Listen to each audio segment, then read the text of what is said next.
अस्सलाम वालेकुम दोस्तों, उम्मीद करता हूँ आप सब खैरियत से होंगे। आज से हम अपनी एक नई सीरीज़ शुरू कर रहे हैं जिसका नाम है असील फार्मिंग बिज़नेस सीरीज़।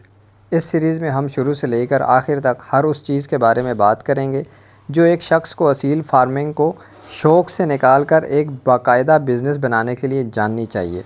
और मुझे यकीन है कि इससे पहले असील के बिज़नेस पे किसी ने ऐसी वीडियो नहीं बनाई होगी। बहुत सारे लोग असील फार्मिंग शुरू तो कर लेते हैं लेकिन चंद महीनों बाद या तो नुकसान उठाते हैं या फिर शौक़ ही छोड़ देते हैं। इसकी वजह ये नहीं होती कि असील में फ़ायदा नहीं है, बल्कि अक्सर लोग इब्तिदा में ऐसी गलतियां कर जाते हैं जिनका नुकसान बाद में उठाना पड़ता है। आज की वीडियो में मैं आपके साथ 5 ऐसी बातें शेयर करूँगा जो असील फार्मिंग शुरू करने से पहले हर नए बंदे को ज़रूर मालूम होनी चाहिए। पहली बात, शौक़ और बिज़नेस में फ़र्क समझें। दोस्तों, सबसे पहली और सबसे अहम बात यह है कि आप अपने आप से ये सवाल करें कि आप असील फार्मिंग शौक़ के लिए करना चाहते हैं या कमाई के लिए, क्योंकि ये दोनों चीज़ें बिल्कुल अलग हैं।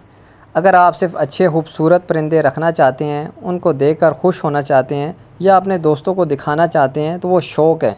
लेकिन अगर आप चाहते हैं कि आपके परिंदे अंडे दें, चूज़े निकलें और वो बड़े हों और आप उन्हें बेचकर कमाई करें तो फिर ये बिज़नेस है। बिज़नेस में जज्बात से ज़्यादा हिसाब किताब चलता है। बहुत सारे लोग सिर्फ किसी खूबसूरत मुर्गे को देखकर हज़ारों रुपए खर्च कर देते हैं, लेकिन बाद में पता चलता है कि वो अच्छा ब्रीडर ही नहीं था। इसलिए पहले दिन से अपना मकसद वाज़िया रखें। दूसरी बात, जगह और सेटअप का प्लान। दूसरी बड़ी गलती जो अक्सर लोग करते हैं वो ये है कि पहले परिंदे ख़रीद लेते हैं और बाद में जगह तलाश करते हैं। ये तरीका सही नहीं है। आपके पास चाहे बड़ी जगह हो या छोटी, पहले ये फ़ैसला करें कि आप कितने परिंदे रखना चाहते हैं। मिसाल के तौर पर अगर आप 10 परिंदे रखना चाहते हैं तो उसके मुताबिक सेटअप बनाएं।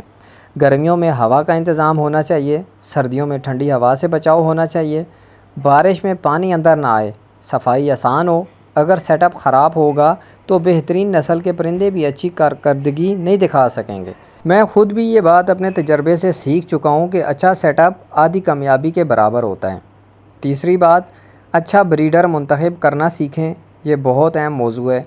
असील फार्मिंग में असल सरमाया आपके ब्रीडर्स होते हैं। अगर ब्रीडर कमज़ोर होगा तो आने वाली नस्ल भी कमज़ोर होगी। बहुत से लोग सिर्फ रंग, लंबाई या खूबसूरती देखकर परिंदा ख़रीद लेते हैं, लेकिन एक अच्छे ब्रीडर में और भी बहुत सी चीज़ें देखी जाती हैं, जैसे कि सेहत, एक्टिविटी, जिस्मानी साख्त, टांगों की मजबूती, बीमारियों की हिस्ट्री। अगर आपने इब्तिदा में अच्छा ब्रीडर मुंतखब कर लिया तो बाद में आपका काफ़ी वक्त और पैसा बच जाएगा। चौथी बात, खुराक के ख़र्चे को कभी नज़रअंदाज न करें। जब कोई नया बंदा असील फार्मिंग शुरू करता है तो उसकी पूरी तवज्जो परिंदे ख़रीदने पर होती है, लेकिन असल ख़र्चा बाद में शुरू होता है। खुराक, दवाइयाँ, विटामिन्स, पानी, बर्तन, सफाई और दूसरी बहुत सी चीज़ें मुसलसल ख़र्चा मांगती हैं। मैं हमेशा कहता हूँ कि असील फार्मिंग में सिर्फ परिंदा ख़रीदना काफ़ी नहीं होता। आपको ये भी देखना चाहिए कि आप हर महीने उसकी खुराक और देखभाल का ख़र्चा बर्दाश्त कर सकते हैं या नहीं। अगर आपने इब्तिदा में हिसाब किताब नहीं किया तो बाद में मसला पैदा हो सकता है। पाँचवीं बात, सब्र के बग़ैर कामयाबी मुमकिन नहीं। ये शायद सबसे अहम बात है। आजकल सोशल मीडिया पर लोग सिर्फ कामयाबी दिखाते हैं। वो खूबसूरत मुर्गा दिखा देंगे, बड़े बड़े चूज़े दिखा देंगे, लेकिन उसके पीछे लगने वाला वक्त नहीं दिखाते। असील फार्मिंग एक दिन या एक महीने का खेल नहीं है। कभी अंडों का मसला आ जाता है, कभी चूज़े कमज़ोर निकलते हैं, कभी बीमारी आ जाती है, कभी ब्रीडिंग उम्मीद के मुताबिक नहीं चलती। ऐसे हालात में बहुत से लोग हिम्मत हार जाते हैं, लेकिन जो लोग सब्र करते हैं, सीखते रहते हैं और अपनी गलतियां दुरुस्त करते रहते हैं, आखिरकार वही कामयाब होते हैं। और मैं हमेशा एक बात कहता हूँ कि जितना सब्र मेरे अंदर इस शौक़ ने पैदा किया है, शायद ये किसी और चीज़ ने इतना सब्र मेरे अंदर पैदा किया हो।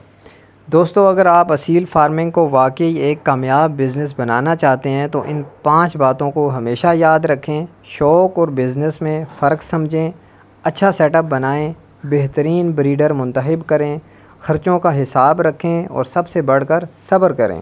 और अगर आपको ये वीडियो पसंद आई हो तो लाइक और शेयर ज़रूर करें और कमेंट में बताएं कि आप असील फार्मिंग शौक़ के लिए कर रहे हैं या बिज़नेस के लिए। इंशाल्लाह अगली वीडियो में हम तफसील से बात करेंगे कि ब्रीडिंग के लिए अच्छा असील मुर्गा और अच्छी असील मुर्गी कैसे मुंतखब की जाती है। अगर वीडियो पसंद आई हो तो चैनल को सब्सक्राइब कर लें, क्योंकि ऐसे है कि हम इस पे एक पूरी सीरीज़ बनाएंगे। एक वीडियो बना के इसको छोड़ नहीं देंगे। हम ہر اس ٹاپک پہ بات کریں گے کہ جو آگے جا کے جو لوگ اصیل فارمنگ کو بزنس کے طور پہ استعمال کرنا چاہتے ہیں ان کے لیے آسانی پیدا کی جا سکے۔